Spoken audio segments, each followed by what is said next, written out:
Hey everybody. So while the dahlias are out and doing their thing, we've picked up some begonias, coleus, and sweet alyssum. Yeah, and I want to do a bit of a container planting on the front stairs.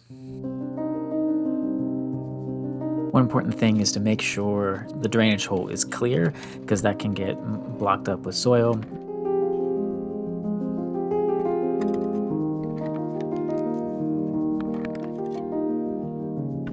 I like to put a broken piece of pottery over top of that drainage hole just to try to make it so the dirt doesn't get into there and clog things up.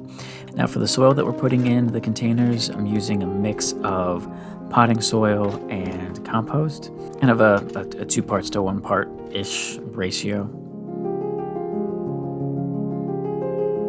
And then it's just time to kind of pot things up.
And these will last us all summer. We'll keep an eye on things and, keep things watered, keep things fed if they need it, and we'll keep this going until the fall. And so thank you very much for watching. Don't forget to like, comment, and subscribe, and I will see you in the next one.